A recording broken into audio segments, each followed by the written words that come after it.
Good morning, student. Today we are going to start a new topic, and this is the topic after gas chromatography. So hopefully you are aware about the terms and little about the chromatography and the sophisticated chromatographic technique like GC. So let us begin with HPLC. So the HPLC stand for high pressure liquid chromatography.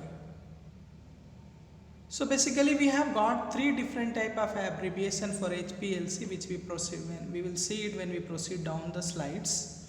But here you can see it is high pressure liquid chromatography. The meaning is here specially specified for pressure. We have to look for pressure, why high pressure liquid chromatography.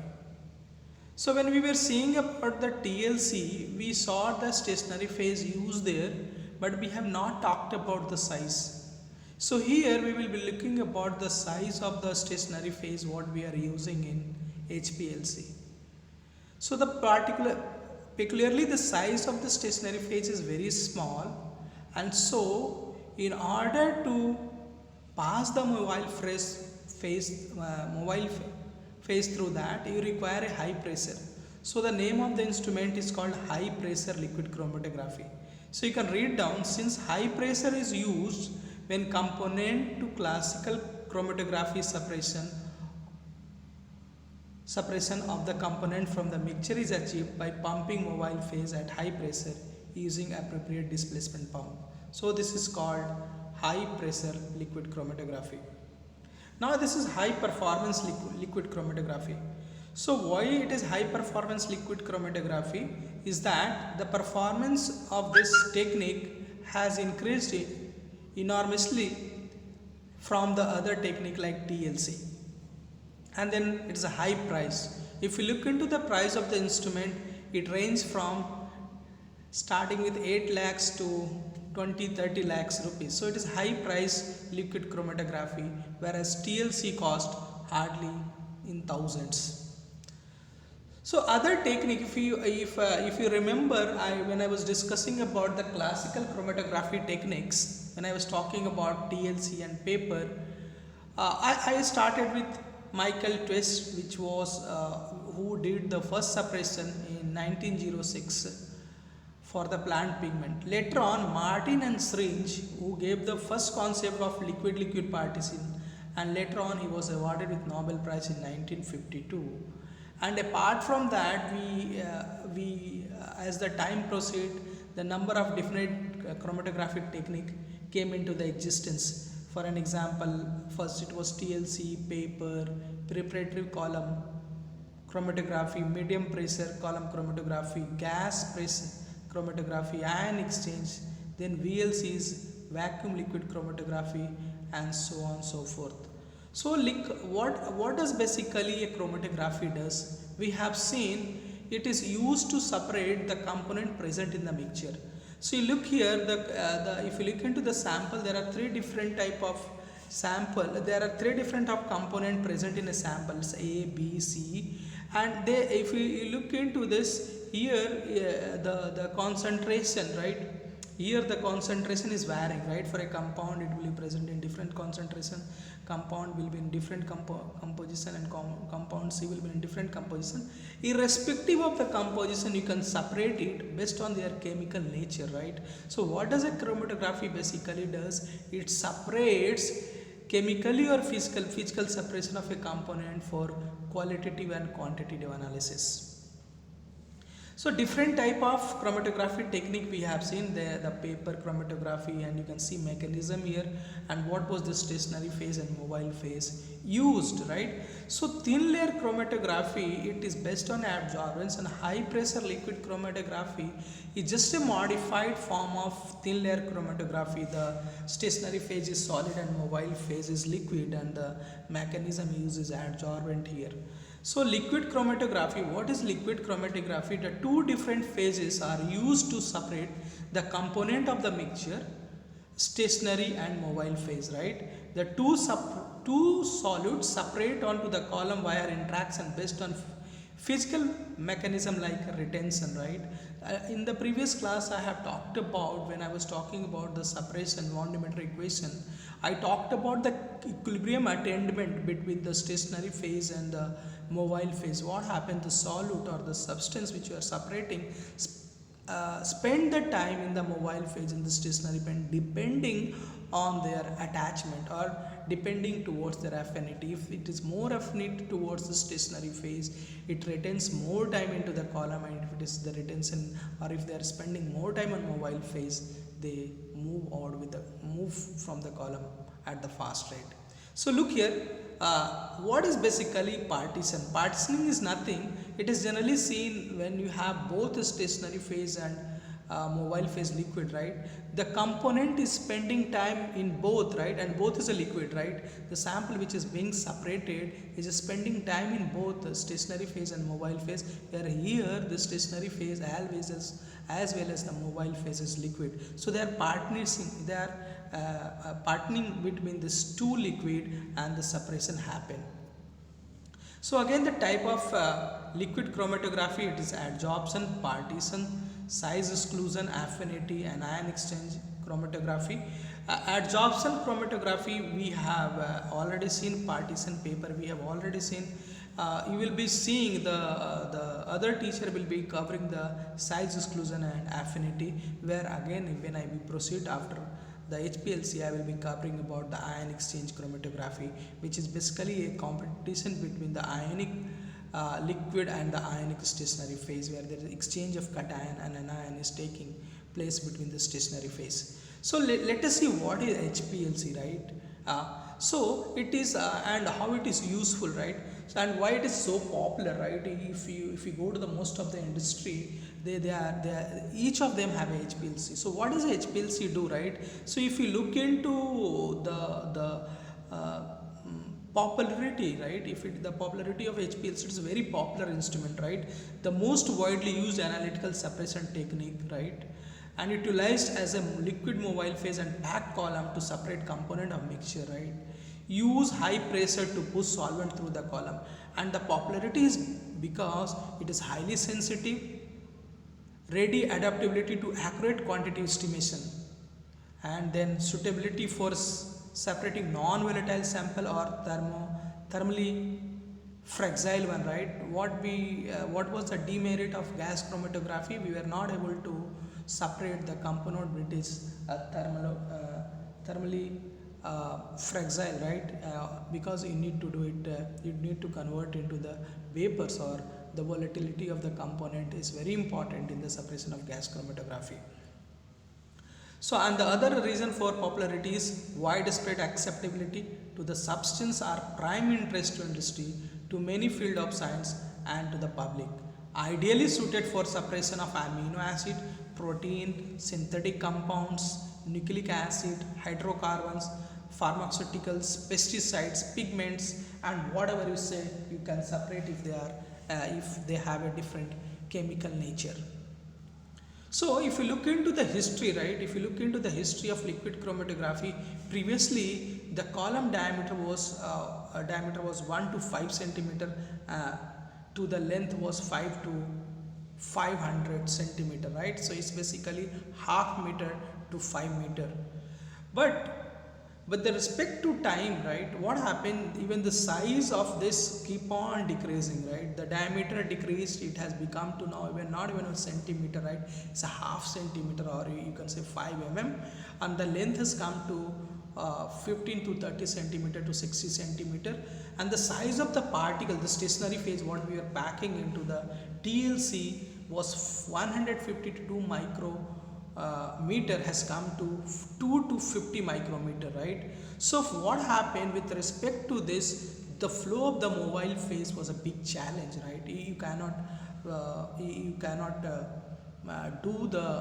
flow the mobile phase when you have a particle size of 5 to 20 or 50 micrometer. So previously also we were facing the problem when the size of the particle was 150 to 200, the separation was slow and separation takes long time, right? So further decrease in the size of packing causes increase in column efficiency, right? But the flow of this was decreased. So how do we overcome that? The technology required a sophisticated instrument, and this was called HPLC. So, the advantage of HPLC is that uh, the higher resolution and when the particle size was decreased, right, when the particle size was decreased, what happened, it leads to the speed of analysis, provided we have to have a pump to flow the mobile phase, right. So higher resolution and speed of analysis was attended, and greater reproducibility due to close control of parameter affecting the efficiency of suppression, right. Easy automation of the instrument was done, and adaptability to large scale preparatory procedure was attended. So look here, before to get into the instrument part, let's just learn about the certain term which is being used in chromatographic technique, right. So if you look into this, there is something called baseline, there is something called elution peak or dead volume, peak width at half height, then baseline noise, peak fronting, tailing, poor resolution, and baseline drift. What is the meaning of this, right? When he was doing doing a suppression in TLC, probably you might have never came about all this term, right? So you could have come about fronting, and you could have learned about tailing and fronting, but you could not have learned about the dead volume and all this. So what happened here, this is sophisticated instrument. So before what you do, you supply the mobile phase through the column, and the mobile phase takes certain time to pass through the column to show that there's nothing retained into the column. Column has to be checked every time. So what happened when you flow a mobile phase in that, right, to pass a column, it takes certain time. So the time taken by the mobile phase to pass through the column is dead volume, because it is not retained, right. And when the mobile phase is passing, and when there is no substance present, the baseline should be straight line, right. You should not get a zigzag, right. You see it starting, the baseline is attended, right. You should not load your sample until the baseline is straight line, right. If there is a little of zigzag, there is something eluting from the column along with the mobile phase, right. So unless you don't get a baseline corrected, right, so you cannot measure the dead volume time, and you cannot measure the sample, right, which has to be separated. So what happened, after the washing of a column and everything is washed out, you pass the mobile phase in order to find out the dead volume time, and then you get in a baseline, and then sample is being separated and half, right. So you get if we look into the symmetric shape of separated peaks you get, and then at the half of this is called peak width at half of the height, right. And there's something called fronting. We will talk about what is the reason of fronting, when too much of loading is there, or when there is a sample is being attached in that, and then the flow is not very fast, or the flow is very fast, and the tailing when the sample is not coming out properly, when the poor resolution and baseline drift, right. These are all the demerits. The peak fronting, peak tailing, and baseline drift all are a problem when faced when you do HPLC, and you are not meeting the attainable desire in the HPLC. So what is the major advantage of this HPLC is the stationary phase support with very small particle size, so it increases the surface area and suppression become easier, and application of high pressure to the solvent, so that the suppression time become very less. Now let us see to the parameter used in HPLC. What is retention parameter, and how is the column efficiency is measured? So retention is a component. When a component in a sample interact with the stationary phase is called retention, and after that it elutes, right. If the retention time is more, the elution time will be more. And the column efficiency is a goodness of column, how far the column is separating the component which you are looking to be separated. So look here, before that here is a chromatogram of a column. Let us learn about the column dead time and retention time. So what happened when you have attended the base peak, and when you load the sample into sorry when you have attended the base peak, right, means after washing out the column, you pass out the mobile phase and you get in a baseline, and a time taken from to for the base sorry the time taken from mobile phase to pass through the column gives you a time column dead time. So this is t0. The meaning is that you can see small peak here, that's a time, right, taken for the mobile phase to pass through the column. And then tr1 is the time taken for a sample, right, this half of the sample come out of the column, right. So what is a retention time of a sample? If I say 1, or retention time is a time taken for the sample to pass through the column and to be detected by the detector.